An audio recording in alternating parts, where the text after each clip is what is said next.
Thank you, everybody. Thank you. Thank you. Thank you.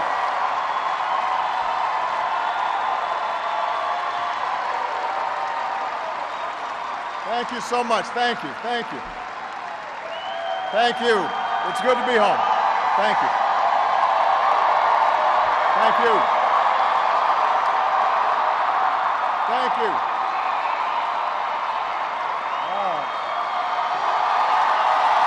Thank you. Thanks. All right, everybody sit down.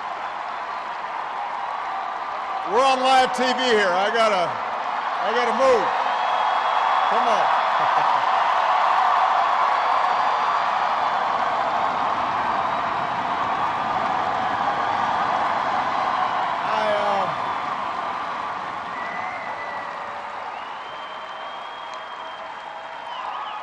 You can tell that I'm you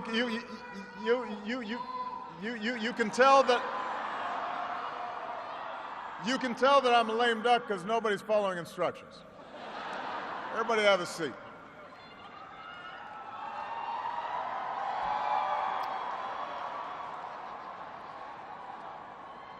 My fellow Americans,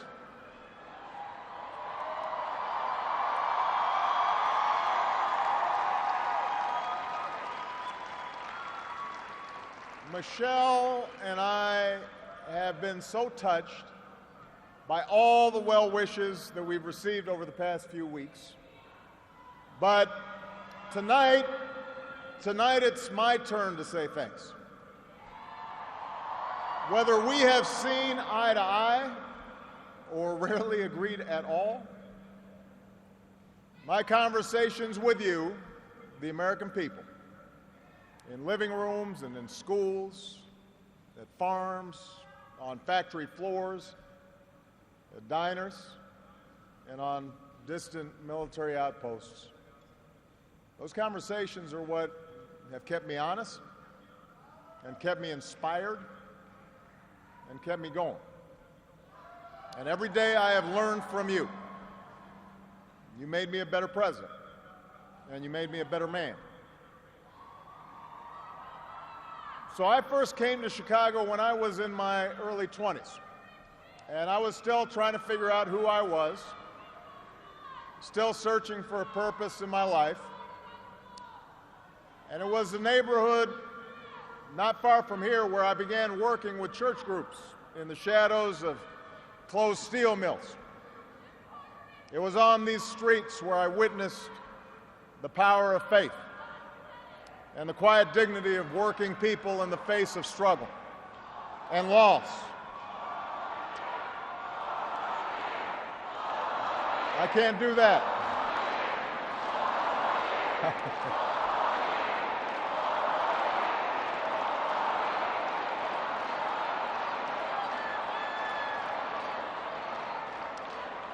Now, this is where I learned that change only happens when ordinary people get involved and they get engaged and they come together to demand it. After 8 years as your president, I still believe that. And it's not just my belief. It's the beating heart of our American idea, our bold experiment in self-government. It's the conviction that we are all created equal, endowed by our Creator with certain unalienable rights, among them life, liberty, and the pursuit of happiness.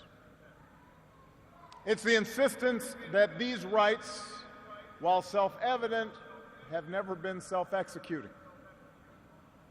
That we, the people, through the instrument of our democracy, can form a more perfect union.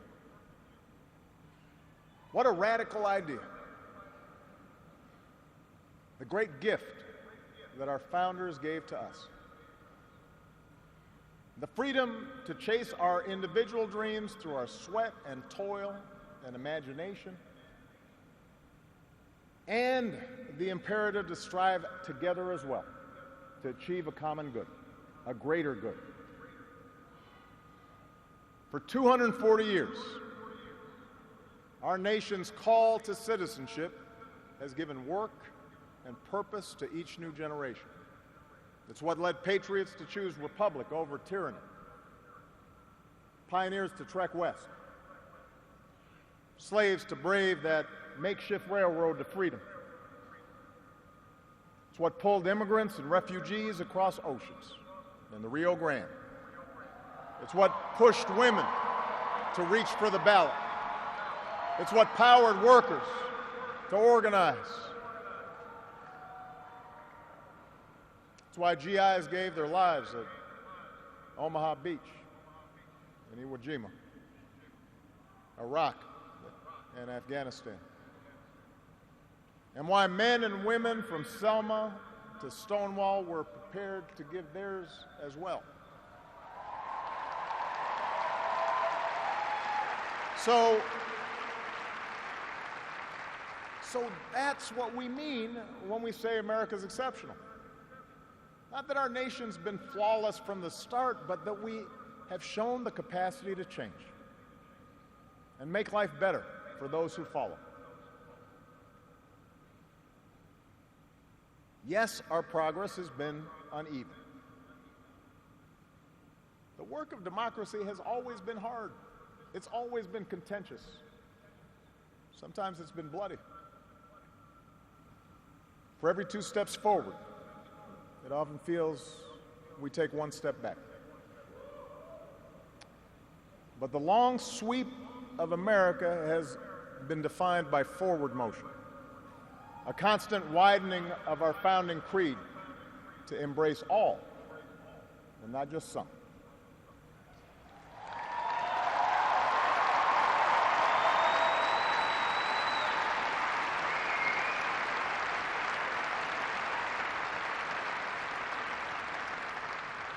If I had told you 8 years ago that America would reverse a Great Recession, reboot our auto industry, and unleash the longest stretch of job creation in our history,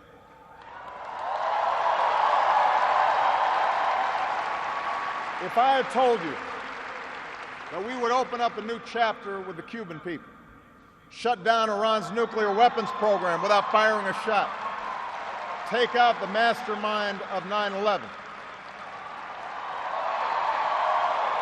If I had told you that we would win marriage equality and secure the right to health insurance for another 20 million of our fellow citizens,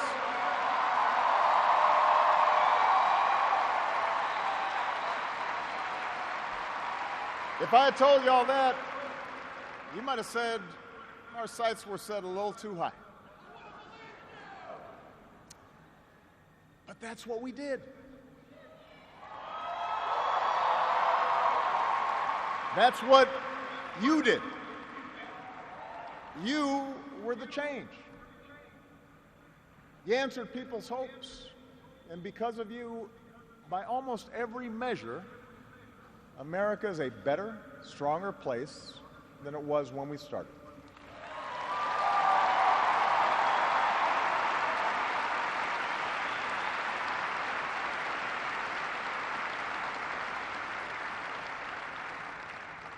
In 10 days, the world will witness a hallmark of our democracy. No. The peaceful transfer of power from one freely elected president to the next.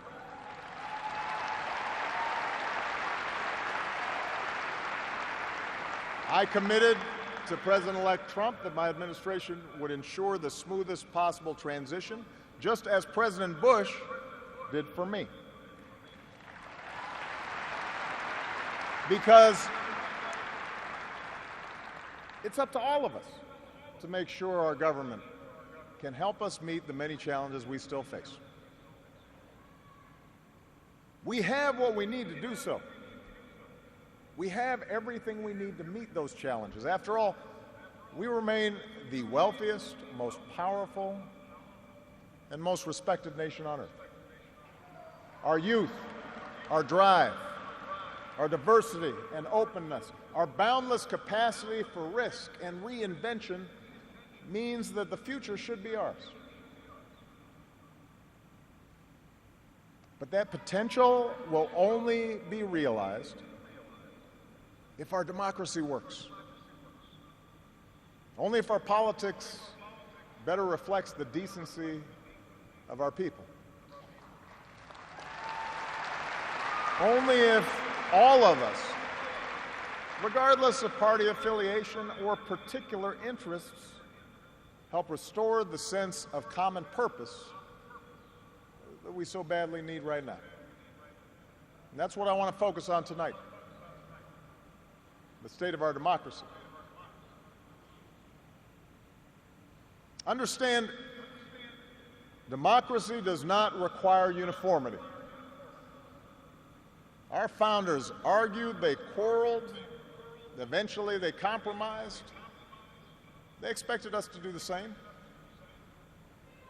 But they knew that democracy does require a basic sense of solidarity.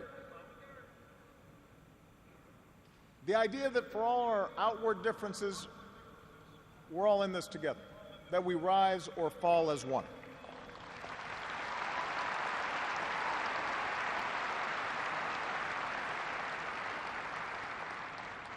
There have been moments throughout our history that threatened that solidarity. And the beginning of this century has been one of those times. A shrinking world, growing inequality, demographic change, and the specter of terrorism. These forces haven't just tested our security and our prosperity, but are testing our democracy as well. And how we meet these challenges to our democracy will determine our ability to educate our kids and create good jobs and protect our homeland. In other words, it will determine our future. To begin with, our democracy won't work without a sense that everyone has economic opportunity. And the good news is that today the economy is growing again. Wages, incomes, home values, and retirement accounts are all rising again. Poverty is falling again.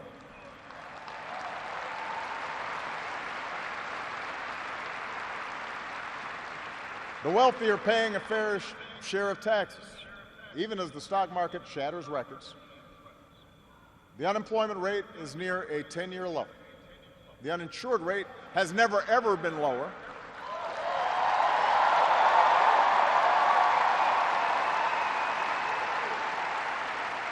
Healthcare costs are rising at the slowest rate in 50 years.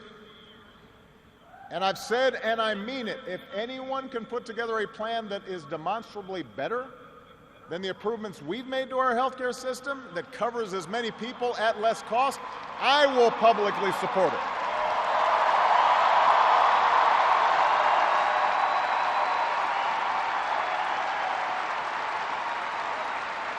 Because that, after all,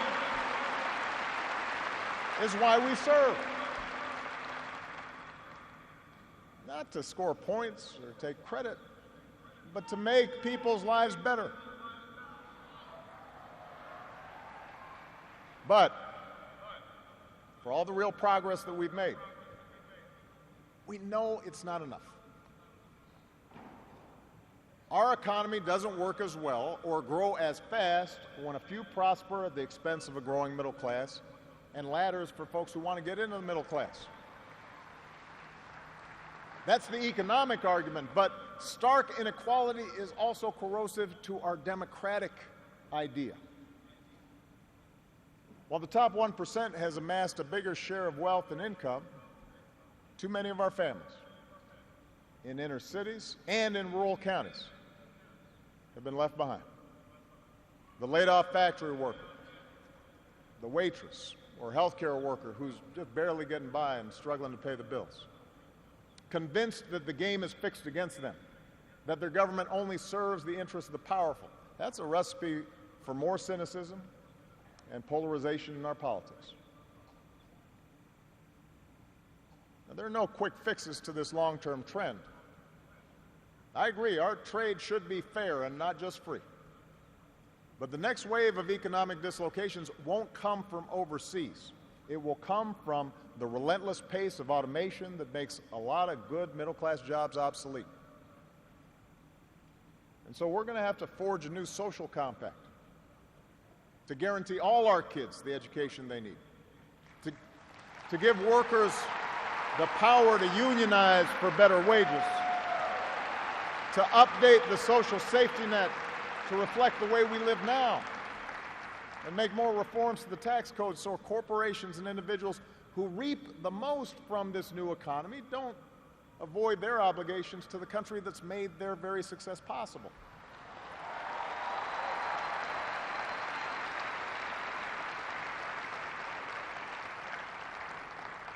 We can argue about how to best achieve these goals, but we can't be complacent about the goals themselves. For if we don't create opportunity for all people, the disaffection and division that has stalled our progress will only sharpen in years to come. There's a second threat to our democracy, and this one is as old as our nation itself. After my election, there was talk of a post-racial America. And such a vision, however well intended, was never realistic. Race remains a potent and often divisive force in our society.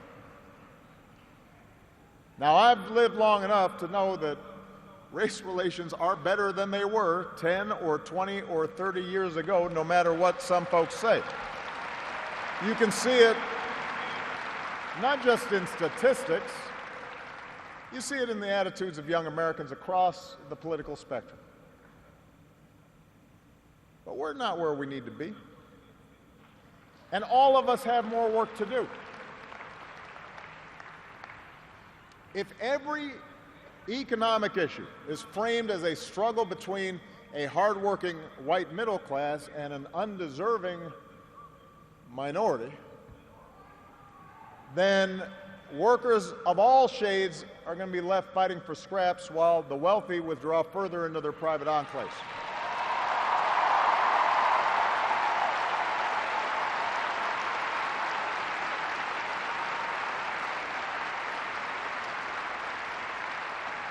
If we're unwilling to invest in the children of immigrants just because they don't look like us, we will diminish the prospects of our own children, because those brown kids will represent a larger and larger share of America's workforce.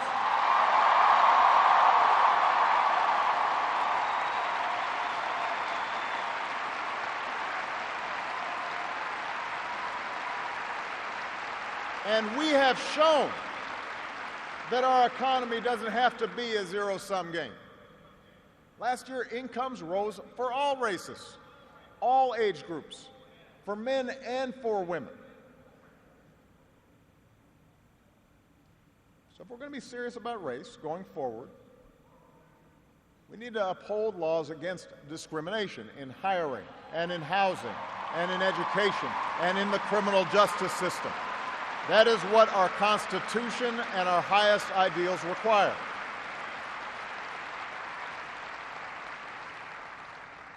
But laws alone won't be enough. Hearts must change. They won't change overnight.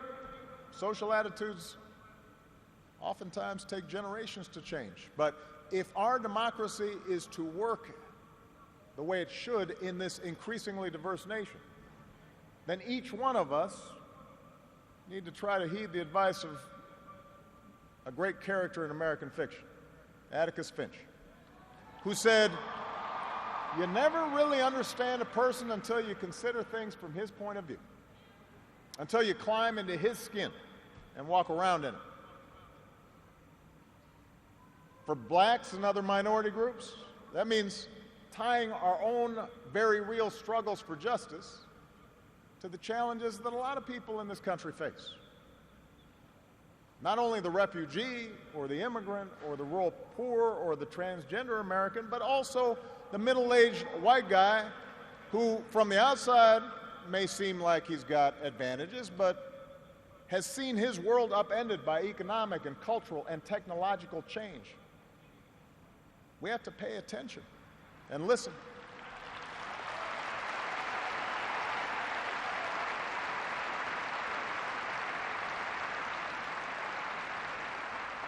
For white Americans, it means acknowledging that the effects of slavery and Jim Crow didn't suddenly vanish in the 60s. That when minority groups voice discontent, they're not just engaging in reverse racism or practicing political correctness. When they wage peaceful protest, they're not demanding special treatment, but the equal treatment that our founders promised.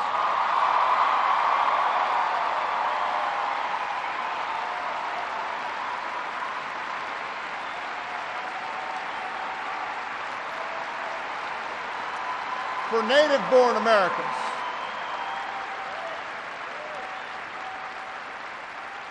native-born Americans, it means reminding ourselves that the stereotypes about immigrants today were said almost word for word about the Irish and Italians and Poles, who it was said were going to destroy the fundamental character of America. And as it turned out, America wasn't weakened by the presence of these newcomers. These newcomers embraced this nation's creed, and this nation was strengthened. So, regardless of the station that we occupy, we all have to try harder. We all have to start with the premise that each of our fellow citizens loves this country just as much as we do, that they value hard work and family just like we do, that their children are just as curious and hopeful and worthy of love as our own.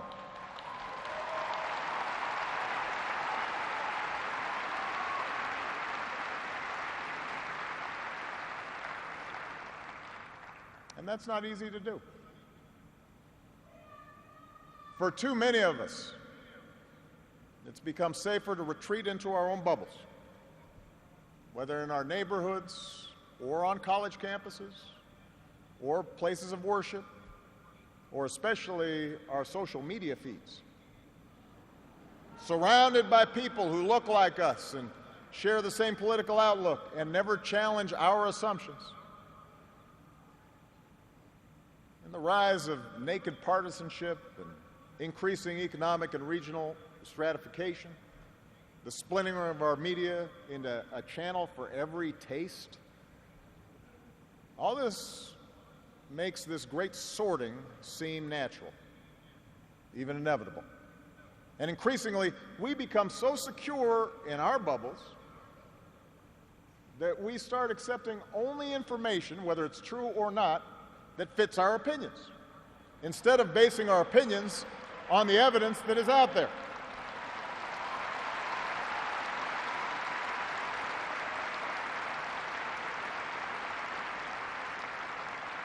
And this trend represents a third threat to our democracy. Look, politics is a battle of ideas. That's how our democracy was designed. In the course of a healthy debate, we prioritize different goals and the different means of reaching them. But without some common baseline of facts, without a willingness to admit new information and concede that your opponent might be making a fair point and that science and reason matter, then we're going to keep talking past each other and we'll make common ground and compromise impossible.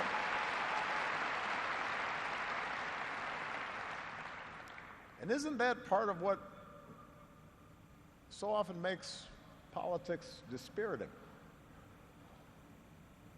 How can elected officials rage about deficits when we propose to spend money on preschool for kids, but not when we're cutting taxes for corporations? How do we excuse ethical lapses in our own party, but pounce when the other party does the same thing. It's not just dishonest, this selective sorting of the facts. It's self-defeating. Because, as my mom used to tell me, reality has a way of catching up with you.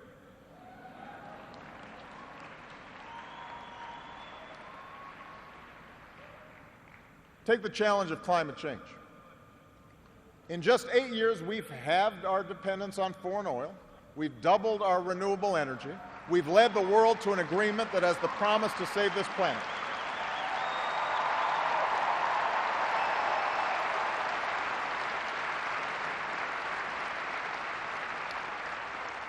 But without bolder action, our children won't have time to debate the existence of climate change. They'll be busy dealing with its effects. More environmental disasters, more economic disruptions, waves of climate refugees seeking sanctuary. Now, we can and should argue about the best approach to solve the problem. But to simply deny the problem not only betrays future generations, it betrays the essential spirit of this country, the essential spirit of innovation and practical problem solving that guided our founders.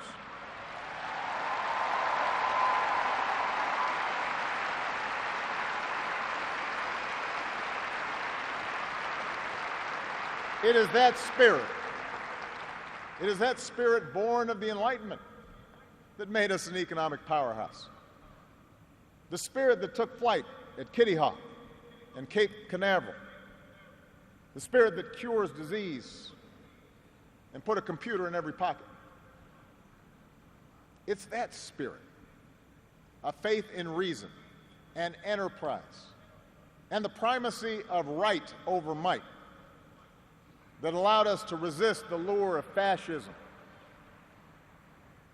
and tyranny during the Great Depression, that allowed us to build a post-World War II order with other democracies, an order based not just on military power or national affiliations, but built on principles: the rule of law, human rights, freedom of religion and speech and assembly, and an independent press.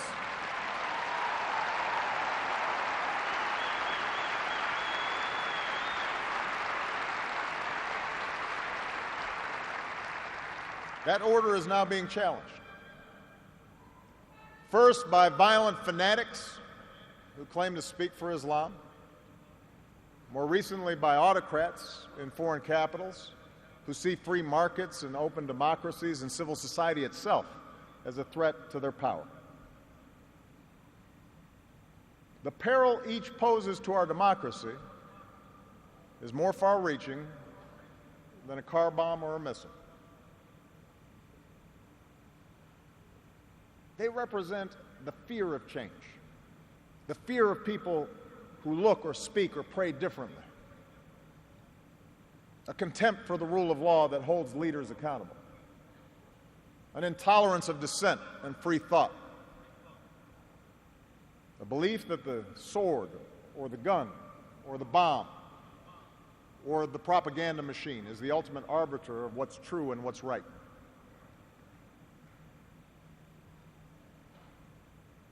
Because of the extraordinary courage of our men and women in uniform, because of our intelligence officers and law enforcement and diplomats who support our troops, no foreign terrorist organization has successfully planned and executed an attack on our homeland these past 8 years. And although Boston and Orlando and San Bernardino and Fort Hood remind us of how dangerous radicalization can be, our law enforcement agencies are more effective and vigilant than ever. We have taken out tens of thousands of terrorists, including bin Laden.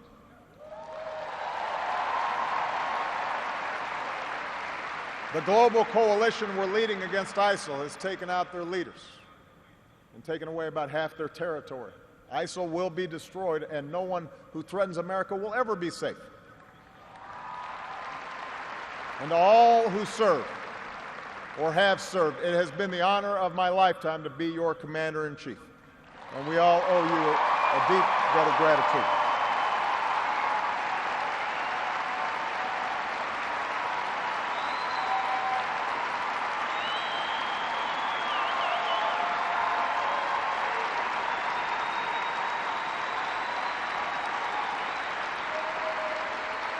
But protecting our way of life, that's not just the job of our military. Democracy can buckle when it gives in to fear. So just as we, as citizens, must remain vigilant against external aggression, we must guard against a weakening of the values that make us who we are. And that's why for the past 8 years, I've worked to put the fight against terrorism on a firmer legal footing. That's why we've ended torture, worked to close Gitmo, reformed our laws governing surveillance to protect privacy and civil liberties. That's why I reject discrimination against Muslim Americans, who are just as patriotic as we are.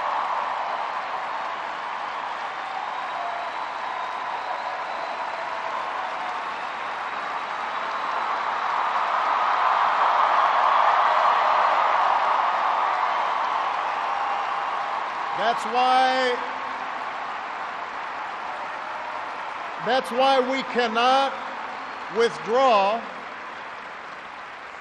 That's why we cannot withdraw from big global fights to expand democracy and human rights and women's rights and LGBT rights.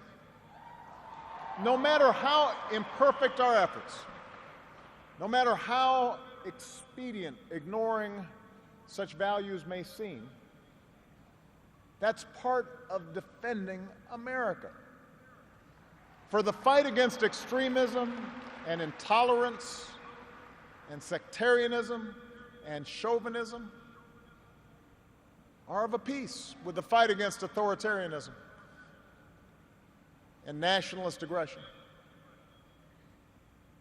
If the scope of freedom and respect for the rule of law shrinks around the world, the likelihood of war within and between nations increases, and our own freedoms will eventually be threatened. So let's be vigilant but not afraid. ISIL will try to kill innocent people,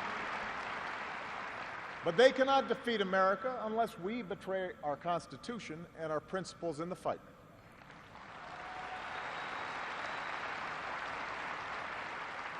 Rivals like Russia or China cannot match our influence around the world unless we give up what we stand for and turn ourselves into just another big country that bullies smaller neighbors.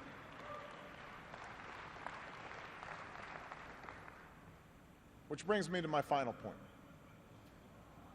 Our democracy is threatened whenever we take it for granted. All of us, regardless of party, should be throwing ourselves into the task of rebuilding our democratic institutions. When voting rates in America are some of the lowest among advanced democracies, we should be making it easier, not harder, to vote.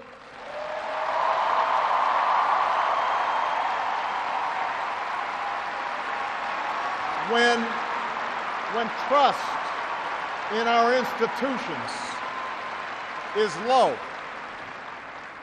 we should reduce the corrosive influence of money in our politics and insist on the principles of transparency and ethics in public service.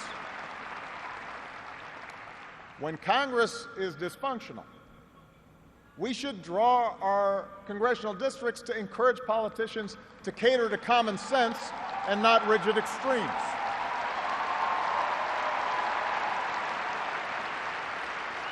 But remember, none of this happens on its own.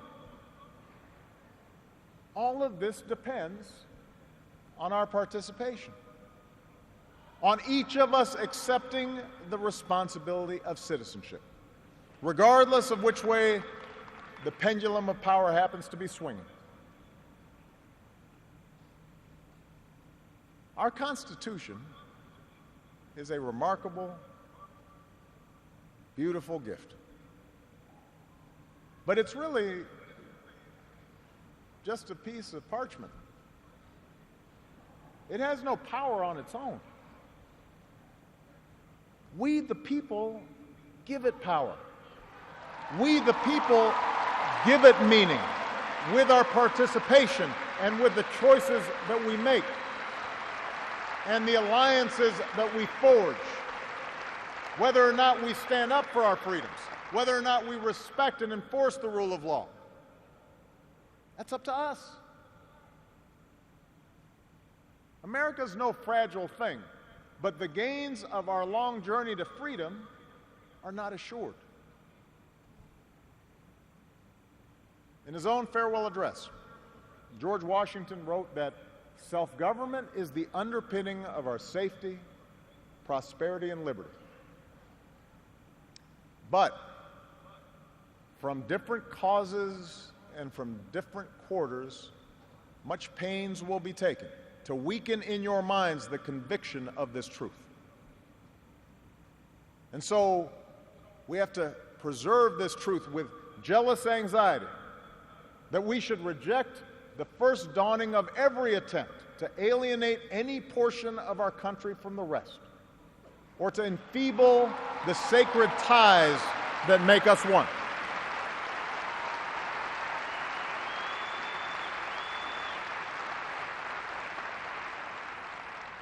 America, we weaken those ties when we allow our political dialogue to become so corrosive that people of good character aren't even willing to enter into public service. So coarse with rancor that Americans with whom we disagree are seen not just as misguided, but as malevolent. We weaken those ties when we define some of us as more American than others, when we write off the whole system as inevitably corrupt, and when we sit back and blame the leaders we elect without examining our own role in electing them.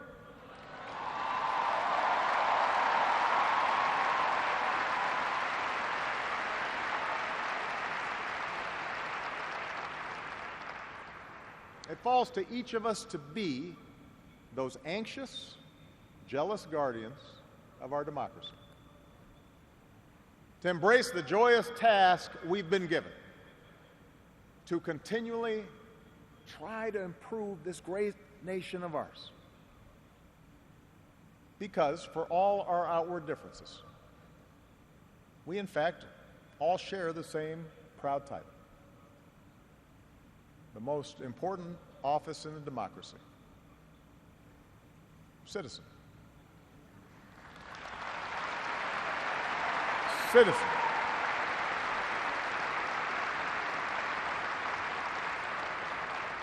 So you see, that's what our democracy demands. It needs you. Not just when there's an election, not just when your own narrow interest is at stake, but over the full span of a lifetime. If you're tired of arguing with strangers on the internet, try talking with one of them in real life.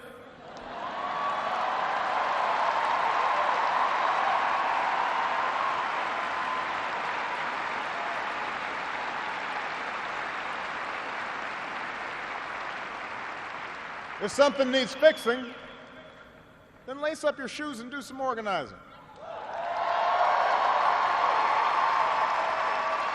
If you're disappointed by your elected officials, grab a clipboard, get some signatures, and run for office yourself.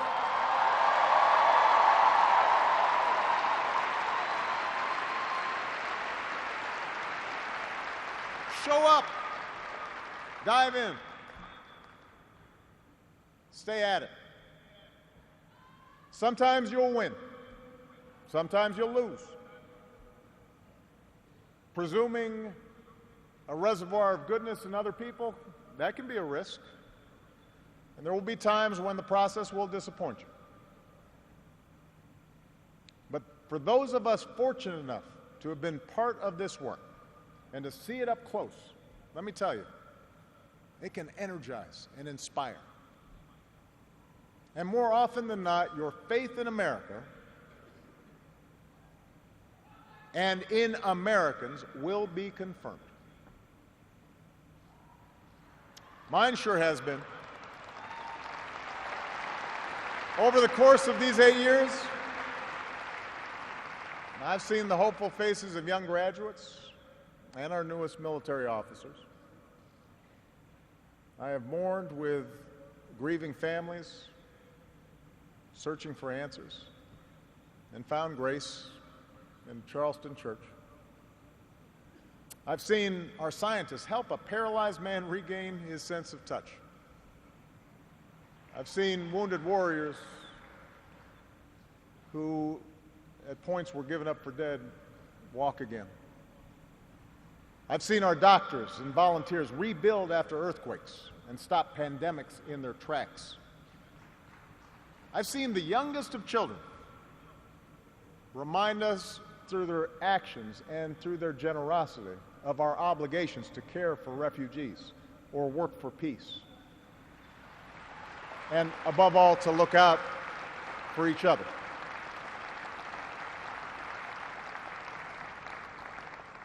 So that faith that I placed all those years ago, not far from here, in the power of ordinary Americans to bring about change,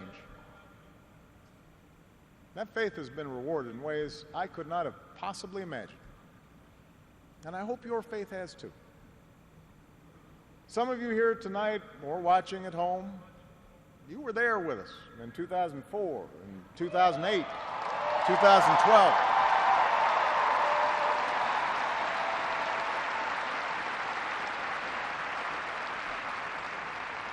Maybe you still can't believe we pulled this whole thing off. Let me tell you, you're not the only ones. Michelle,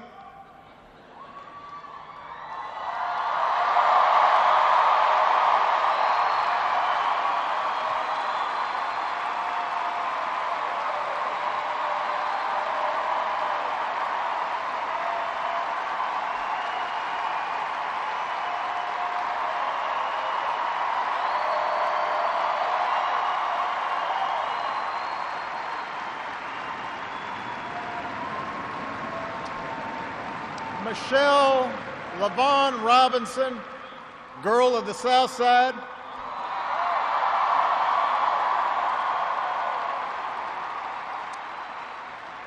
For the past 25 years, you have not only been my wife and mother of my children, you have been my best friend.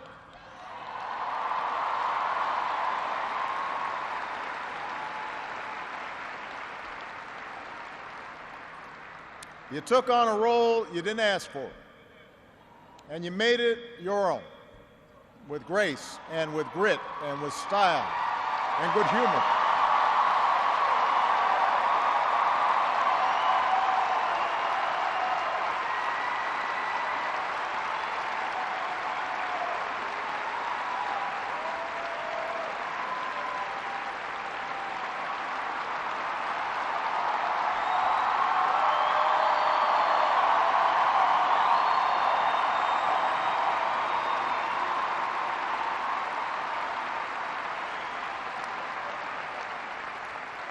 You made the White House a place that belongs to everybody. And a new generation sets its sights higher because it has you as a role model. So you have made me proud, and you have made the country proud.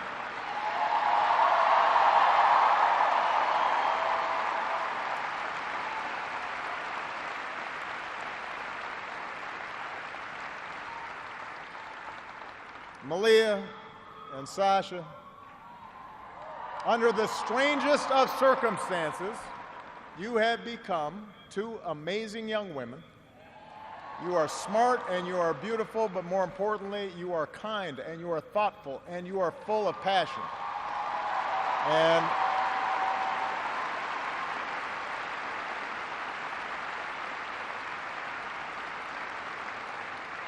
you wore the burden of years in the spotlight so easily. Of all that I have done in my life, I am most proud to be your dad.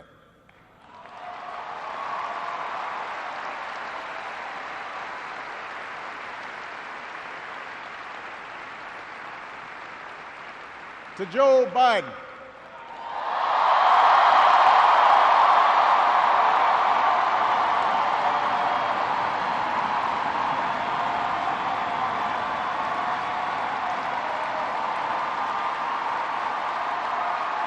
the scrappy kid from Scranton who became Delaware's favorite son. You were the first decision I made as a nominee, and it was the best. Not just because you have been a great vice president, but because in the bargain I gained a brother.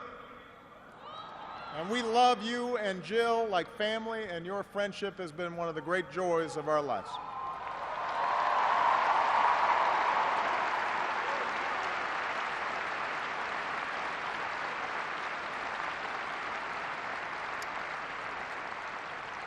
To my remarkable staff, for 8 years, and for some of you a whole lot more, I have drawn from your energy, and every day I try to reflect back what you displayed: heart and character and idealism. I've watched you grow up, get married, have kids, start incredible new journeys of your own. Even when times got tough and frustrating, you never let Washington get the better of you. You guarded against cynicism. And the only thing that makes me prouder than all the good that we've done is the thought of all the amazing things that you are going to achieve from here.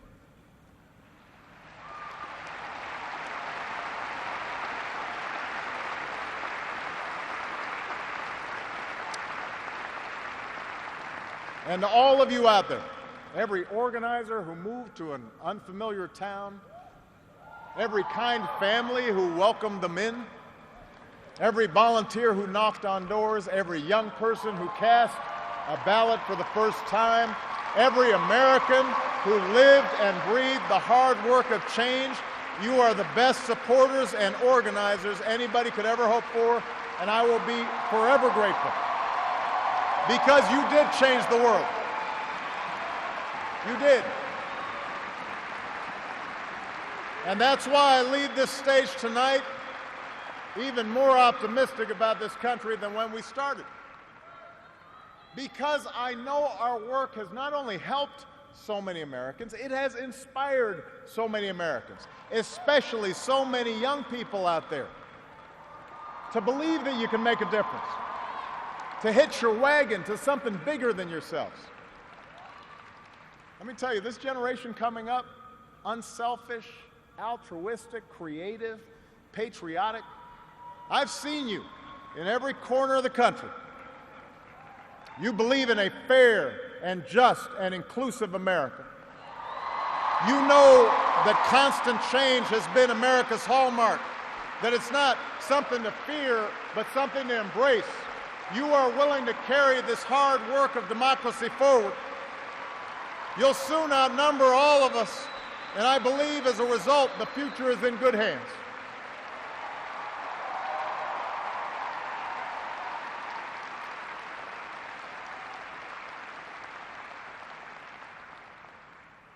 My fellow Americans, it has been the honor of my life to serve you. I won't stop. In fact, I will be right there with you as a citizen for all my remaining days. But for now, whether you are young or whether you're young at heart, I do have one final ask of you as your president. The same thing I asked when you took a chance on me 8 years ago. I'm asking you to believe, not in my ability to bring about change, but in yours. I'm asking you to hold fast to that faith written into our founding documents, that idea whispered by slaves and abolitionists, that spirit sung by immigrants and homesteaders and those who marched for justice, that creed reaffirmed by those who planted flags from foreign battlefields to the surface of the moon, a creed at the core of every American whose story is not yet written. Yes, we can. Yes, we did. Yes, we can. Thank you. God bless you. May God continue to bless the United States of America. Thank you.